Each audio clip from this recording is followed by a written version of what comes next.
Sean Zattel with ThaBoxingvoice.com here with one of the best trainers in boxing, Ronnie Shields. How you doing, Ronnie? Doing great, man. How you? Well, I want to start right off the bat. Do you have the best junior middleweight in boxing, Arislandi Lara?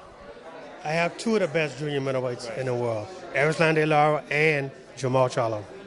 Jamal, he's a big puncher, 18 KOs and 23 wins. Can he be the first guy to stop Austin Trout?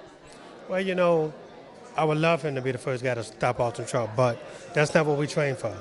You know, this is a 12-round fight, and although I feel Jamal has the capabilities to knock him out, you know, you never go in there looking for it. You let it happen, and we think it's going to happen.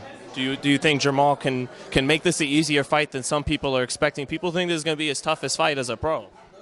Well, you know, every fight Jamal fights, they think it's going to be his toughest fight. Right. And it turns out not to be that way. But you know what, man? The thing about it is we have to train hard, and we have to be focused on, you know, what's at hand. And we are. And if the knockout comes, of course we take it. But if not, then we're prepared to go 12 hard rounds. I kind of confused myself when we started the interview. So you do train Jamal, but not Jermell right now. Absolutely. And how good is Jamal, not just at 54, but can he be a real force at 160 as well for years to come? I think Jamal Charlo is probably going to be a 4-division champion. That good?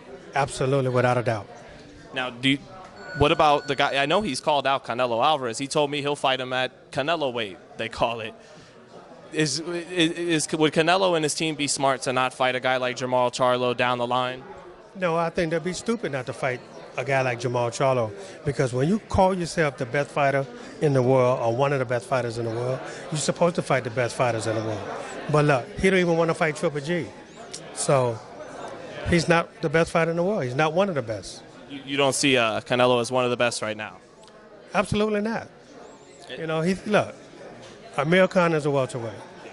You know, go up a division and a half for the Canelo weight, and, you know, he was too big. You know, and if you look at the weight difference inside of the ring when they fought that night, Canelo probably was 180 pounds. Amir Khan, at best, 158, maybe 159.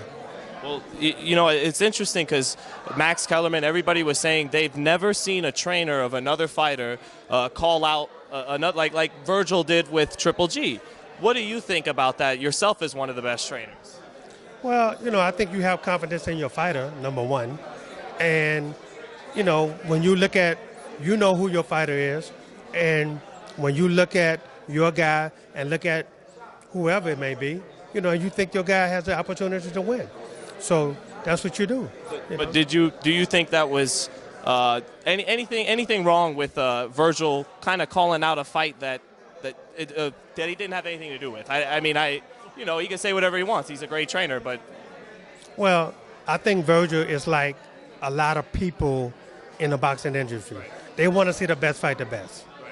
So he's saying, hey, why not Canelo and Triple G now? You know, they're supposed to be the two best middleweights in the world. Right. So the two best middleweights in the world are supposed to fight. And there's nothing wrong with that. You know, and I don't see anything wrong with that. I mean, he's only stating an opinion. What everybody else is stating. He's just restating it. Speaking for the boxing public. Absolutely, because Virgil is also a fan. Right. You know, you could be in the sport and be a fan also. And that's a fight he wants to see, so why not? If that fight does happen, is Canelo in over his head? Are you picking Triple G? I don't think Canelo is in over his head. You know, I think Canelo, you know, he knows his way around the ring. He has a lot of experience now, you know, and, you know, he's a young guy, but with a lot of experience. But, you know, when you call yourself a champion, don't duck other champions.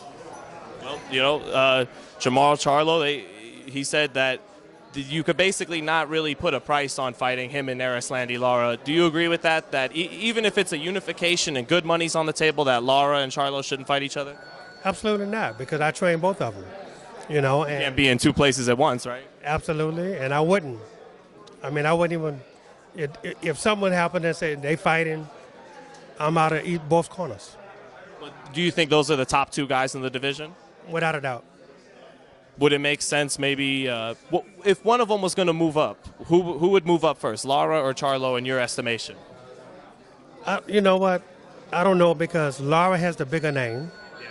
So guys at the 160 would want to fight the bigger name because the reward is a lot bigger. Right. You know, and that's the only thing difference I can see right now. Well, Lara, he called out Triple G. Nobody wants to fight Triple G, but Lara wants that fight. Is Lara dead serious? Does he really want Triple G? Absolutely. Lara is a very serious person, you know, and, you know, if he calls him out, that means he wants him. You know, he called out Canelo, he got Canelo. He called out Anguilla, he got Anguilla. He's called out Paul Williams, he got Paul Williams. You know, so, you know, if Lara called you out, he wants you. You know, but the problem is people don't want him. Well, let's close it on this, Ronnie. Thanks so much for your time. If he can land if Triple G says, all right, fine, you got it, can Lara outbox and beat Triple G? I have the utmost confidence in Erislandy Lara, no matter who he fights. Hey, thanks a lot, Ronnie. Thank you so much. Yes. No other sight in the game could see the boxing voice.